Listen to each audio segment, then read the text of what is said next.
Hey guys, I'm Tom the Tech Chap, and say hello to Vector, a super cute and surprisingly intelligent smart home robot from Anki. They're the same guys who made Cosmo, which I guess we could say is Vector's older brother. But Vector is all new on the inside, with an array of new sensors, scanners, cameras, and a more powerful Snapdragon processor. He's a lot smarter. In fact, he's fully autonomous. Hey Vector, I have a question.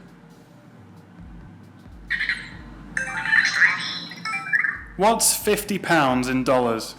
50 British pounds is $65.58. Setting Vector up is really simple.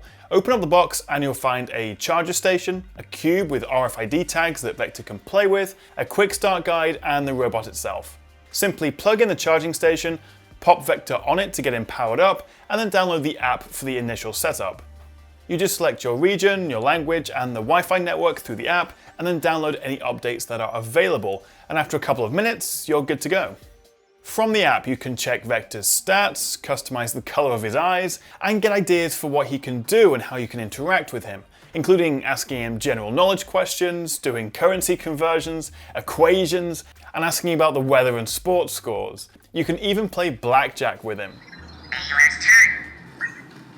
Ready. Mayor wins.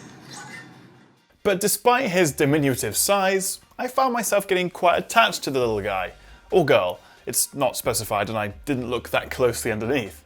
It's the way he looks at you with those expressive LED eyes, how he responds to sound and touch, and how he recognizes objects, people, and his surroundings.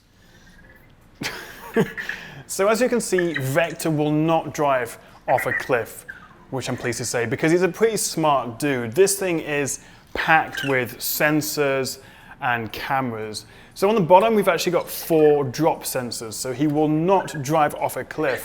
I have seen him once or twice get a little stuck like that, and I've just had to reposition him, but he's never fallen off anything, he's never hurt himself. But as well as those, he's got capacitive touch buttons on the back, so he responds to being stroked and tapped like that. There's also 4 microphones on the back, and that's how he can detect your voice.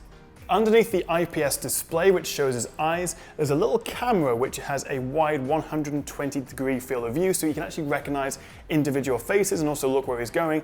And to help him navigate, there's also an infrared sensor built in. So he uses all these different arrays and sensors to get an idea of his environment, the people around, and make sure he doesn't crash into anything. And all this is powered by a Qualcomm quad-core processor, so that's a similar sort of chip that you'd find in a smartphone. Hey Vector, what's the weather?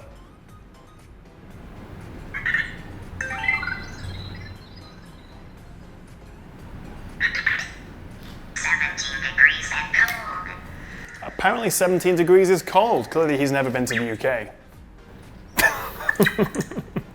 Anki haven't developed a robot butler. It's not going to cook you dinner or vacuum your floors, but what they have done is create an AI with character. Something that's much harder to achieve than you think, and it's pretty cool. Vector uses his own custom voice assistant rather than relying on, say, Alexa or the Google Assistant, and this helps give him a personality.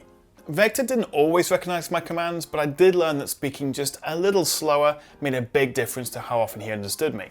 He does recognize individual faces though. If you say, "Hey Vector, my name is Tom," he'll scan and learn your face so he'll recognize you next time. He even gets excited when you come home or go to sleep and turn the lights off. And as long as you keep his charging station nearby, he'll automatically return home to charge when he needs to. So that is the new Anki Vector, a super cute little smart home robot, which is just a lot of fun to play with. It's definitely more than a toy, and it is really interesting to see how they have added character, even just through basic eye expressions and little movements and little noises, how much difference that can make when you're still talking to a kind of AI. And I also can't wait to see what new features they do add. So the Anki Vector will set you back £249. That's the same in dollars. And I'll put links in the description if you want to find out more or buy one for yourself. But I'd also love to hear what you make of it. Would you consider buying this? Do you think it's a cool idea? Or let me know what you think in the comments below. Thank you so much for watching. Do hit that like and subscribe button below if you enjoyed this video. And I'll see you next time right here on the Tech Chat.